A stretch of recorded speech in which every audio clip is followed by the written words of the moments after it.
Alright, it's time to level with you guys, because I haven't made a video in a long time regarding any of the fish tanks down in the fish room for some pretty unfortunate and kind of bummer reasons. So, to get right to the meat of the subject here, my colonies all died. So, I had a Dream Blue colony of over 100 of them. They all died, except for two up in my sanctuary tank by my bed.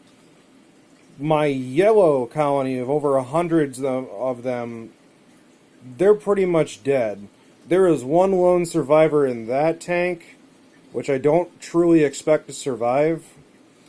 The tank that I moved them from, which is the one they were all dying in, well, now there's a few babies in there that have been there for a while, and they're doing fine. They're not very active, but they're not dying either. Which begs the question, well, what the heck? They were dying in there, so I made a new tank and cycled it for over a month, new plants, and RODI water remineralized with Shrimp King products specifically designed for their species, and had nice plants to suck up any harmful...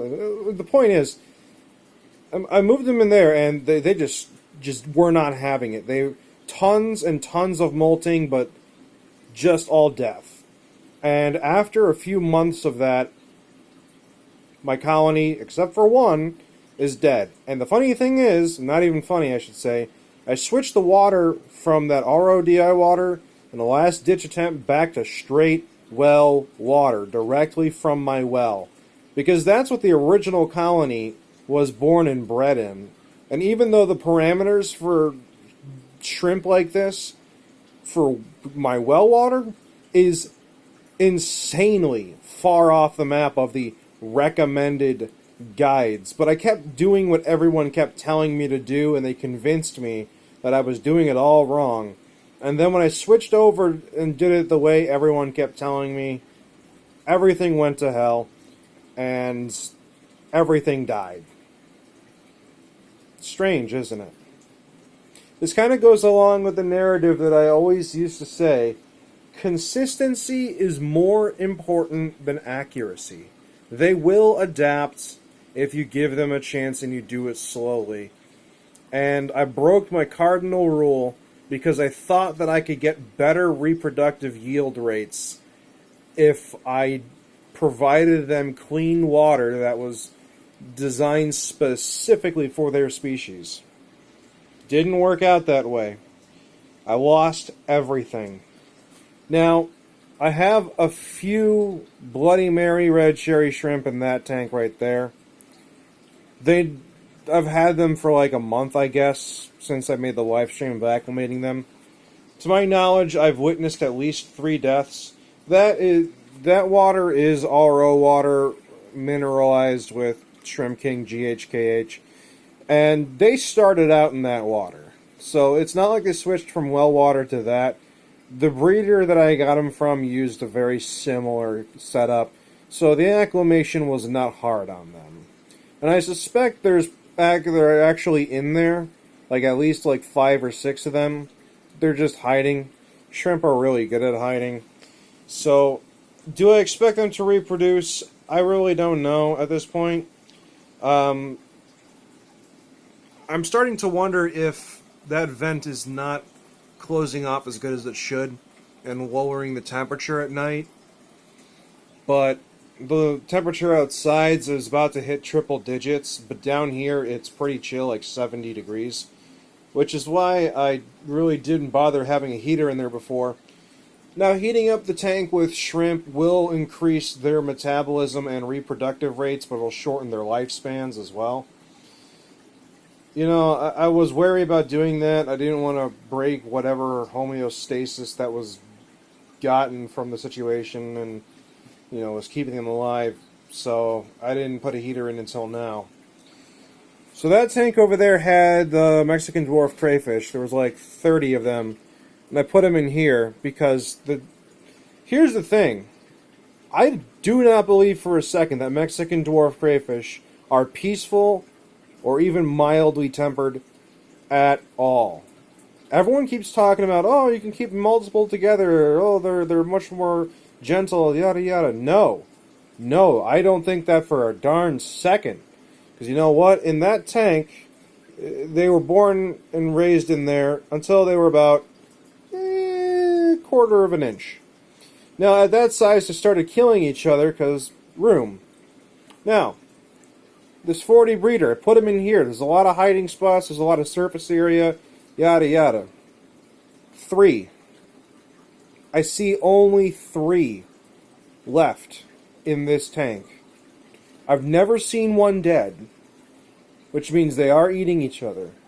Now, crayfish are opportunistic scavengers, and they are carnivorous. But I had a much easier time breeding and raising white specter crayfish, which are, your average full-size crayfish. You expect them to be considerably more aggressive. But no. The white specters I had were gentle and kind and great little crayfish, and they were super easy to deal with. These Mexican dwarf crayfish are super aggressive. Like, you can't keep them together, which makes breeding them a freaking nightmare. I started out several months ago with that project thinking, based on what I was told, that they would be like breeding shrimp almost, only hardier. Jeez, I was wrong. Very wrong. Now, the last of the 10-gallon tanks, which is over there, was another tank that I had set up because I had planned on getting orange shrimp. I don't plan on getting any more shrimp for now. And I don't know if I will ever get more shrimp. Because, quite frankly, the whole process here of losing everything, it's emotionally a big toll. There's been a lot of days where I just could not bring myself to come down to the room and look at all the deaths that I was having, because it just felt like a failure after next after next. And keep in mind, I wasn't always failing at this. I never spent any real money on any of this because I started out breeding just random little things, and whatever money I got from it, I used that money to expand. I started with one garbage-picked fish tank and expanded to all this and that down there and this over here and a few other tanks that I eventually sold because I just didn't need them. I started out with one tank, and the money from that, after years of selling and then building and more, and keep on expanding the little fish business thing here. I've never. It's a difficult thing, I wouldn't have gotten to this point if I didn't know, for the most part, what I'm doing. But the worst part is when you don't know what's going wrong.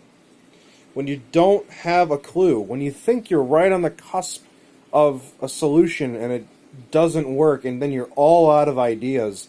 It's a real depressing moment in life.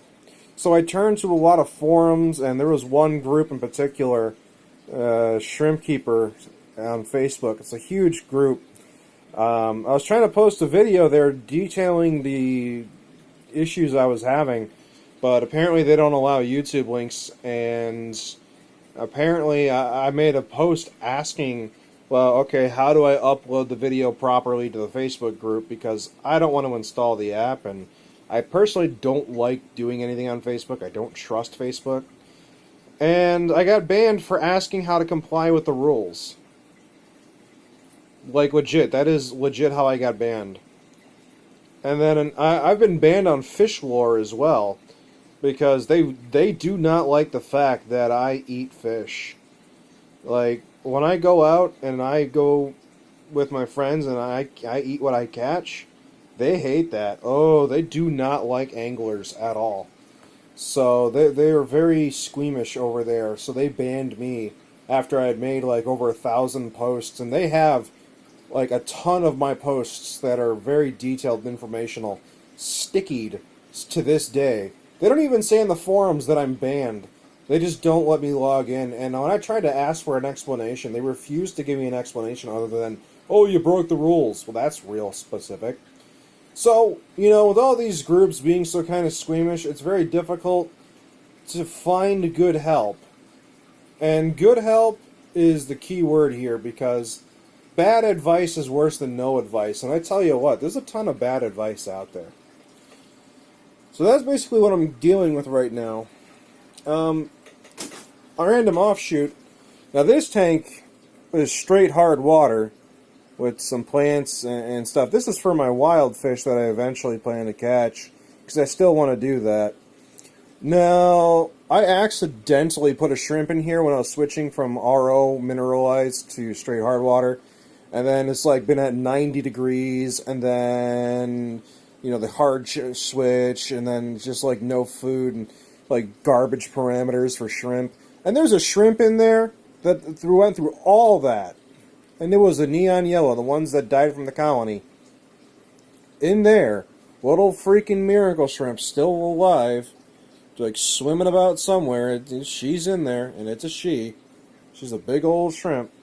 And I'm just like, what the heck? How is it that that tank is actually working for a shrimp when the tank purpose built for that species doesn't? I don't know, man.